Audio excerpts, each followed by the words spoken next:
welcome back to my channel. लोगोफोर आं दा दंफैयो गुवाहाटीयाव आफामोननि न'आव ओमफ्राय दा फैनायाव आंजों आंनि मावजिफोरखौबो लाना फैबाय ओमफ्राय आंनि सासे साबस्क्राइबार सबिन बसुमतारी बिथाङा सोंदोंमोन मावजिफोरखौ खेबसे देखायनो बेसे देरखो होननानै स' आं नोंथांमोननो देखायनोसै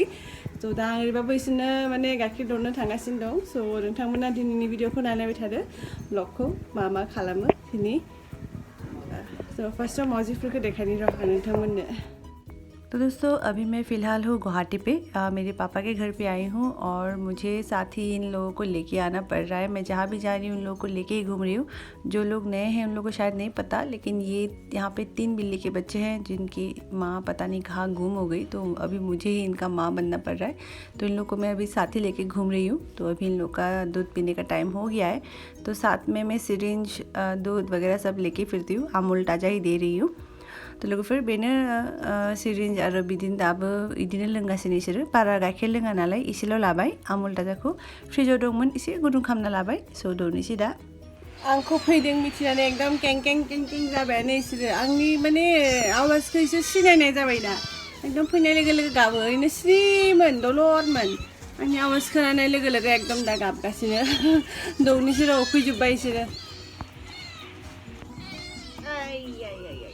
No. Are.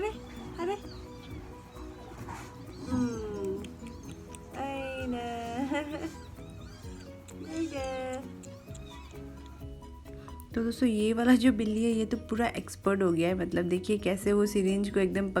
उसने पकड़ लिया एकदम, और ऐसे ही वो हमेशा पीता है। एकदम आते ही एकदम एक्साइटेड हो जाता है, और पता नहीं उसको शायद मेरी आवाज़ इन लोगों को मेरी आवाज़ आजकल समझ में आता है। जैसे ही मैं सामने आ जाती हूँ उन लोग का एकदम ऐसे तो चुप रहता है, लेकिन पता नहीं मेरी आवाज़ सुनते इन लोगों का रोना शुरू हो जाता है। तो अभी पूरा भूखे हैं तो पूरा फटाफट पी लिया। तो अभी बाकी के दोनों को भी पिला देती हूँ। दोनों को मुझे अलग अलग रखना पड़ रहा है, क्योंकि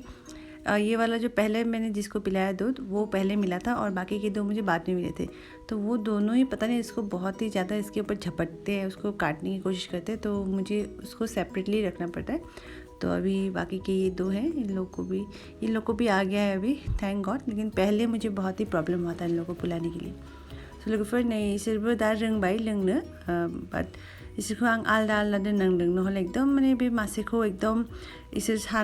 माने दाथ' माथाम दङ, ओमफ्राय बे मानि उनाव मोननाया एकदम माने अत्याचार खालामो बे मासेखौ। स' आलदा कार्टुनाव दोननांदों आरो मानैखौ ज' दोनो आरो मासेखौ आलदा दोनो। स' दाथ' एकदम एक्सपार्ट जालांबाय बयबो। स' आं मोजाङै दौग्रोनोसै।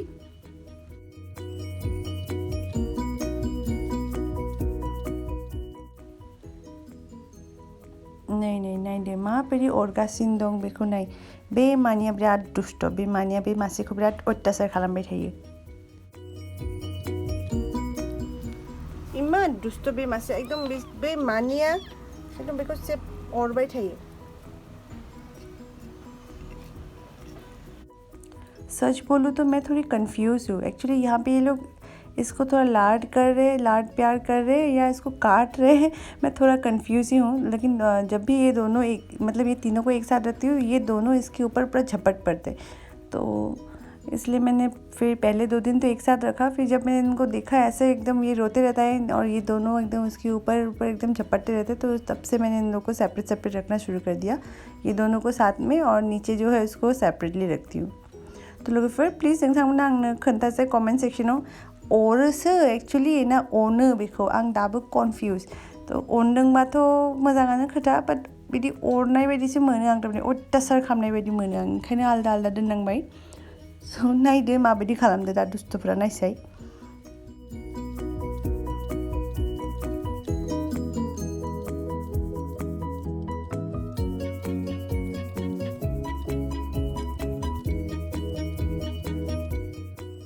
स' लोगोफोर इसोरखौ दौखांबाय, दा आंबो साहा लोंसै, ओमफ्राय शिबमनोबो गाइखेर होबाय। ओमफ्राय न'आव फैबा आंना एसे सिखारनाया देरि जाखायो, एसे देरि जाबाय। स' साहा लोंसै दा। फार्स्टआव सोर साहा लोंनो मोजां मोनो कमेन्ट खालामसै। आंहा खिन्थु फुङाव जुदि साहा कापसे लोङाबा एकदम कापाबो आंना एकदम गिदिर जायो आरोना। फिसा कापनि साहा कापसे आंनो थोआ, फुङाव एकदम कापनैसो आंनो नांखागौ। बेबो गाइखेर साहा एकदम कारा होनबासो, माने एसे सापात बुरजा होनानै होनबासो आंना माने खर' सानाया खम जायो नङाले दा जुदि आं सा मोनलोङाबा फुङाव खर' सानानै एकदम सानसे इदिनो थाबाय थानांगोन आरो सो एडिक्शन माने ओमफ्राय आं बायदि सोर सोर सा लोंनो मोजां मोनो कमेन्टआव खोन्थाहरसाय और यहाँ पे देखिए मेरा बेटा शिवम जो कि एकदम बिगड़ चुका है उसको मैंने दूध दे के रखा है पीने के लिए थोड़ा सा ही दिया लेकिन उसको वो पीना नहीं है लेकिन वो रेडी हो रहा है दुकान जाने के लिए ये मेरी मासी है मतलब मेरी मम्मी की अपनी मामा की बेटी जो कि हमारे पास ही रहती है बस इनका वेट करता रहता है कि कब आएंगी मुझे कब दुकान लेके जाएगी तो अभी रेडी हो रहा है चॉकलेट लेना है उसको पहले उसके बाद ही वो दूध पिएगा हम कब हम मोजाङै हम बेखौ हम शिवमा माने इयाव फैबाथाय ओरैबायदि खर' देरो माने बिबै सानै बिबौ एखेबारे गाइखेरखौबो फिनिश खालामासै ओमफ्राय दा दखान माने जोंनि न' खाथियावनो दखान दङ एकदम फुंबानो खालि दखान ओमफ्राय दा एकदम थाङो माने माबाबाय आरो ओंखारबाय माने फुङाव खालि सिखारनानै दखानाव थांनो बेयाव माने मिथिखायो आरो दखान दङ आरो एसे खेंखें खालामना लाना थाङो नालाय एकदम खर' देरबाय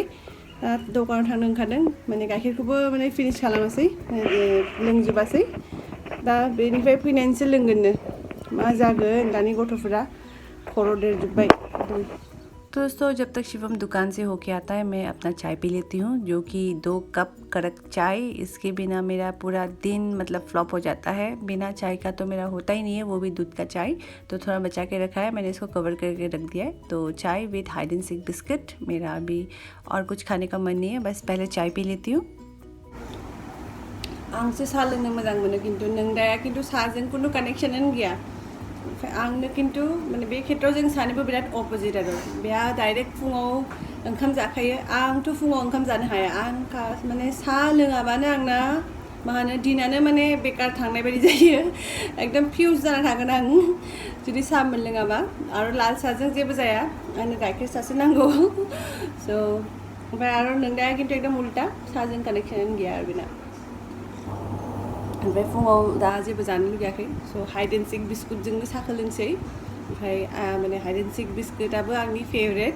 ओमफ्राय नोंथांमोना सोरबा मोजां मोना मोना खोन्थासै माने जिखुनु चकलेटनि माने बिस्कुट जा चकलेट केक बेफोर माने आं बिराद मोजां मोनो आरो ओमफ्राय दा मादैया ओंखाम संगासिनो न'आव फैबा एसे रेस्ट मोनो आरोना बिसोर संनायखौ जानोसै जेबो बारा स्पेशल आइटेम गैया थेवबो देखायनोसै मा संदों दा दसे उनाव फार्स्टआवनो साहाखौनो लोंग्रोनोसै नोंनो नायनि मा नांदों लोंबाय नोङो नंगौ ओमफ्राय दखानाव मा बायनाय जेलि जाबा उदैयाव जे बबो जागोन मा जागोन लोगोफोर साहा लोंखांबाय दा आं दुगैना फैनि ओमफ्राय थाव फोनना दोन्दोंमोन आंनि खानाया बिराद ड्राय ओंखायनो थाव फोनबाबो थारमाने फोननाय बायदि नुवा खर'बो लोबनोसै ओमफ्राय दिनै आं मोनसे प्रडाक्ट रिभिउ होगोन ओमफ्राय अननानै नोंथांमोना भिडिअखौ नायलांबाय थादो बे जाबाय माने स्किननि प्रडाक्ट आं गाज्रि मोनाखै इउज खालामनानै स' दसे उनाव दुगैना फैनि ओमफ्राय आं बेखौ इउजबो खालामगोन ओमफ्राय नोंथांमोननो खोन्थागोनबो माबायदि प्रडाक्टआ स' बिदिबा नायलांबाय थादो भिडिअखौ तो लोगोफोर आं जे होनदोंमोन मोनसे प्रडाक्ट रिभिउ होगोन एक्चुअली मोनसे ब्रेन्ड STAMIO होननाय मोनसे ब्रेन्डआ माने आंखौ किसुमान प्रडाक्ट पाथायहरदों आरोना it's like a collaboration barter collaboration स' बिथांमोना होनदोंमोन जे प्रडाक्टखौ ट्राइ खालाम ओमफ्राय जुदि मोजां मोनोबा माने मोनसे रिभिउ बानायनांगौ होनदोंमोन आरो स' बिथांमोना प्रडाक्टनि बिथोराव होदों आंनो पापाया जेल बिदि ओमफ्राय एल'भेरा जेल कुकुम्बार जेल बेफोर जाबाय मोखांनि ओमफ्राय किसुमान हेयार पाउडारबो होदों हेयार अइलबो होदों शेम्पुबो होदों स' बेफोरखौ आं उनाव बानायनोसै बेनि रिभिउखौ उनाव होगोन आं इउज खालामबाय दङ दाबो आं थारमाने पारफेक्टलि बुंनो हाथ'वाखै माने अबे प्रडाक्टआ माबायदि स' आंखौ बिथांमोना होनखादों जे मोजां मोनब्लासो बानाय ब्लग माने भिडिअखौ बा रिभिउखौ मोजां मोनाबा माबा नाङा किन्तु आं दा माने इनिशियेलि आं मोनसेल' प्रडाक्ट इउज खालामगासिनो दं मानोना मोनथामखौबो जुदि लगायबाय थायोबा हमनो हानाय नङा अबे मोनसेया मोजांसिन बा साबसिन बेखौ मोजां मिन्थिनाय नङा नालाय स' दा आं दासान्दि फार्स्ट आं बे कुकुम्बार जेल बेखौ इउज खालामबाय दं ओमफ्राय आं थारमाने गाज्रि मोनाखै हा बेखौ इउज खालामनानै एकदम नेचारेल प्रडाक्ट आं ओरैनो गियो एक्चुवेलि पटके माने जा ता बुस्थु फोननो किन्तु जिहेतु बे नेचुरेल प्रडाक्ट 100% नेचुरेल लिरनाय दङ बेयाव नो एडेड आर्टिफिशियल कालार और फ्रेग्रेन्स आं नायबायबो नोंथांमोन आं देखायनि बे पुरा एकदम नै जेल कुकुम्बार जेल माने थाइबेंनि जेल आरो बेयो ओमफ्राय थाइबेंआथ' जोंनि स्किननि थाखाय ओरैबाबो मोजां ओमफ्राय ओरैबायदि जादों बे हाल जांख्रा भिडिअ बानायदोंमोन जे बेनि उनावथ' आं पुरा खामजोब्बायमोन ना सान्दुङाव स' आं ओरैबाबो जामाने सान्दुं खामबा कुकुम्बार माने मा होनो थाइबेंखौ फोननांगौ होननानै बुंदोंमोन आरो आंखौ स' बिदि आं इमान एक्सपार्ट नङा स्किन केयार हेयार केयार बेफोरखौ आं एकदम माने बायो आरो सरि माने बादुलि होनो ना आं बाखायो केयार खालामनो किन्तु माने हाल जांख्रायाव ओरैबायदि गोसोम जाजोब्बाय ओमफ्राय सानबाय थिग टाइमावनो सफैदों आरोना बे प्रडाक्टआबो स' आं फार्स्टआव सानबाय कुकुम्बार जेलखौ इउज खालामनि होननानै ओमफ्राय स' आं बेखौ ट्राइ खालामदों दा आं फोनगासिनो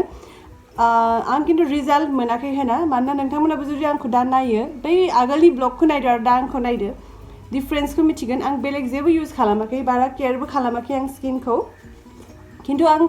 हरबा बेखौ माने आं सानफ्रामबो माने फोननानैसो उन्दुयो आरो ओमफ्राय बिराद लाइट आरो एबजर्बबो जायो माने स्किनाव थाबैनो स' बेनि थाखायनो आं सानबाय नोंथांमोनजों आं शेयार खालामनि आंनि बायदि जुदि स्किन सेन्सिटिभ स्किन दङ नोंथांमोनाबो बेखौ खेबसे ट्राइ खालामनो हागोन स्टेमियो ब्रेन्ड प्रडाक्टनि लिंकफोरखौ आं डिसक्रिप्शन बक्सआव होगोन एमाजनावबो मोनगोन फ्लिपकार्टआवबो मोनगोन स' नोंथांमोना थांनानै जुदि इन्टारेस्टेड बा बायनो हागोन आं किन्तु बे प्रडाक्टखौ गाज्रि मोनाखै ओमफ्राय बेखौ मानि थाखाय मोजां बे डार्क सार्कलफोर जुदि थायोना सोरबा सोरबा इयाव गोसोम गोसोम जालाङोना बेफोराव माने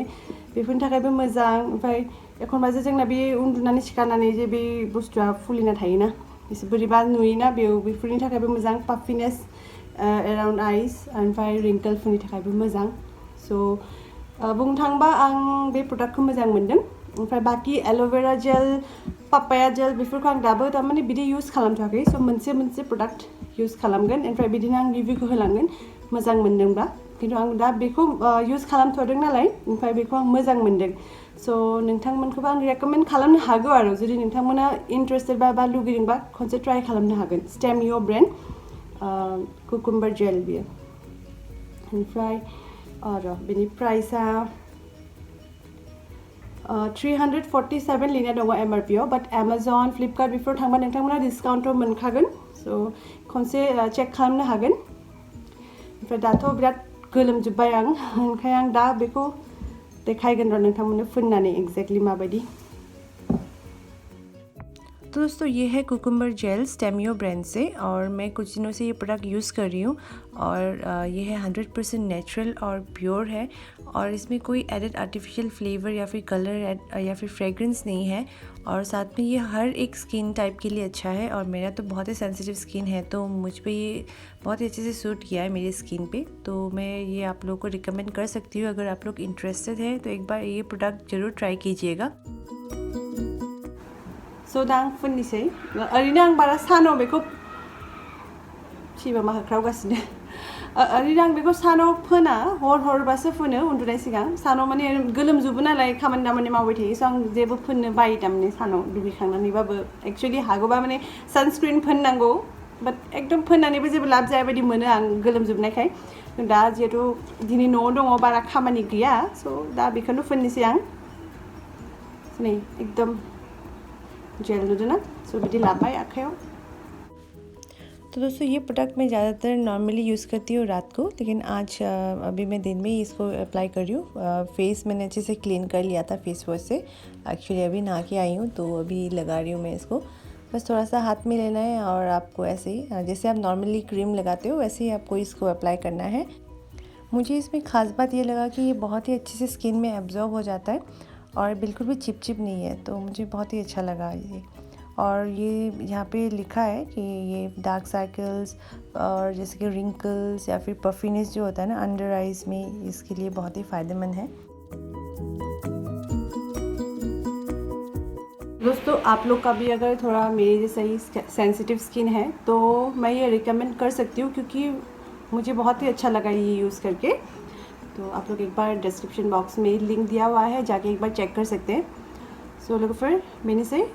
कुकुमार जेल बाकी बेखौ आरो सानैसो आं फोनग्रोनि बेनि उनावसो आं मोनसे फोनगोन ओमफ्राय पापाया जेलखौ माबायदि मोनो बेखौबो आं खोन्थागोन नोंथांमोननो उनावहाय ओमफ्राय माबायदि मोनखो खोन्थादो लोगोफोर बेनोसै दिनैनि भिडिअ'आ ओमफ्राय बेनो आंनि फार्स्ट कलाबरेशन ब्लगमोन STAMIO ब्रेन्डजों ओमफ्राय प्रडाक्टखौ आं मोजां मोननायखायसो भिडिअ'खौ बानायदों स' आसा खालामो नोंथांमोना मोजां मोनबाय ओमफ्राय दिनैनि भिडिअ'खौ आं बेयावनो फोजोबनोसै ओमफ्राय नोंथांमोना आंनि भिडिअ'खौ जोबजासिम नायनायनि थाखाय नोंथांमोननिसिम रोजा रोजा साबायखर लोगोसे मोजां मोनदोंब्ला काइन्डलि लाइक कमेन्ट शेयार लोगोसे आंनि चेनेलखौ साबस्क्राइब खालामथ'वाखैबा साबस्क्राइब खालामदो अननानै लोगोसे बेल आइकनखौबो थुनानै होदो नटिफिकेशननि थाखाय आं बे खोथाखौ होनो माने बावबाय थायो स' लोगो मोनफिनसै नेक्स्ट उइकआव गोदान ब्लगजों गोजोन्थों बाय बाय